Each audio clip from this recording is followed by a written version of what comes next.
कारगिल विजय दिवस की 25वीं वर्षगांठ पे प्रधानमंत्री नरेंद्र मोदी लद्दाख के द्रास पहुंचे।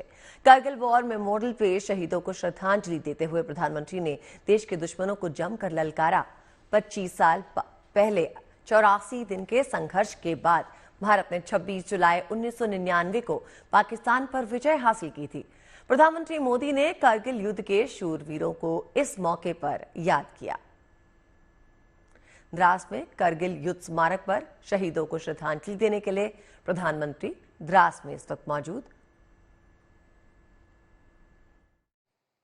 बीते 10 वर्षों में हमने डिफेंस रिफॉर्म्स को रक्षा क्षेत्र की पहली प्राथमिकता बनाया है। इन रिफॉर्म्स के कारण आज हमारी सेनाएं ज्यादा सक्षम हुई हैं, आत्मनिर्भर हो रही है। आज डिफेंस प्रोक्योरमेंट में बड़ी हिस्सेदारी भारतीय डिफेंस इंडस्ट्री को दी जा रही है। डिफेंस में रिसर्च एंड डेवलपमेंट बजट का भी 25% प्राइवेट सेक्टर के लिए रिजर्व किया गया है। ऐसे ही प्रयासों का परिणाम है कि भारत का डिफेंस प्रोडक्शन अब 1.25 लाख करोड़ रुपए से ज्यादा हो चुका है। कभी भारत की गिनती हथियार मंगाने वाले देश के रूप में भी थी।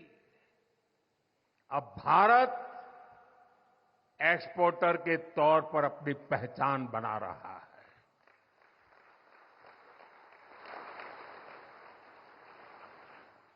मुझे खुशी है कि हमारी सेनाओं ने 5000 से ज्यादा हथियारों और ये सैन्य उपकरणों की लिस्ट बनाकर ये तय किया है कि अब ये 5000 आइटम्स बाहर से नहीं मंगवाए जाएंगे। मैं इसके लिए सेना नेतृत्व को बधाई देता हूं।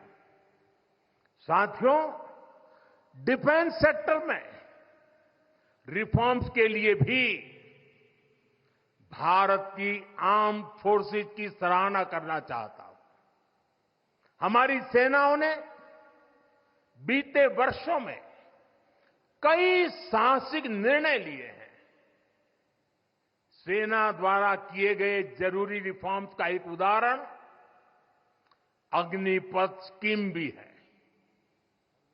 दशकों तक संसद से लेकर अनेक कमिटी तक में सेनाओं को युवा बनाने पर चर्चाएं होती रही है। भारत के सैनिकों की औसत आयु, एवरेज एज, ग्लोबल एवरेज से ज्यादा होना, ये हम सबकी चिंता बढ़ाता रहा है। इसलिए ये विषय बरसों तक अनेक कमिटियों में भी उठा, लेकिन देश की सुरक्षा से जुड़ी इस चुनौती के समाधान की पहले इच्छा शक्ति नहीं दिखाई गई। शायद कुछ लोगों की मानसिकता ही ऐसी थी कि सेना मतलब नेताओं को सलाम करना, परेड करना। हमारे लिए सेना मतलब 140 करोड़ देशवासियों की आस्था। हमारे लिए सेना मतलब 140 करोड़ देशवासियों की शांति की गारंटी। हमारे लिए सेना मतलब देश की सीमाओं को सुरक्षा की गारंटी। अग्निपथ योजना के जरिए देश ने इस महत्वपूर्ण सपने को एड्रेस किया है। अग्निपथ का लक्ष्य सेनाओं को युवा बनाना है। अग्निपथ का लक्ष्य सेनाओं को युद्ध के लिए निरंतर योग्य बनाए रखना है।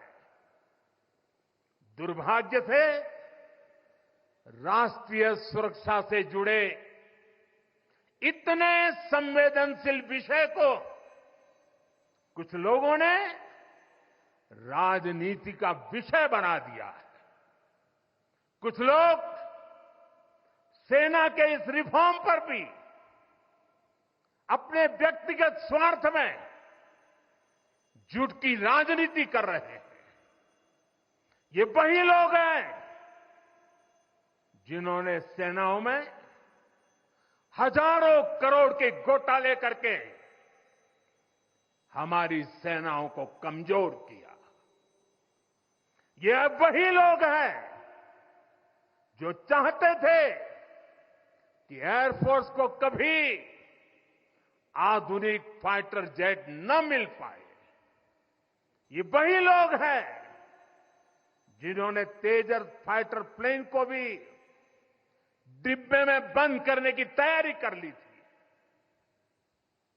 साथियों, सच्चाई ये है कि अग्निपथ योजना से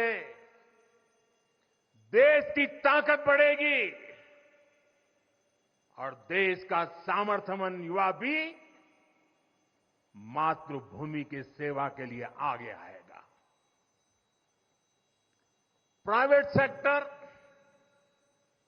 और पैरामिलिट्री फोर्सेस में भी अग्निवीरों को प्राथमिकता देने की घोषणाएं की है। मैं तो हैरान हूं,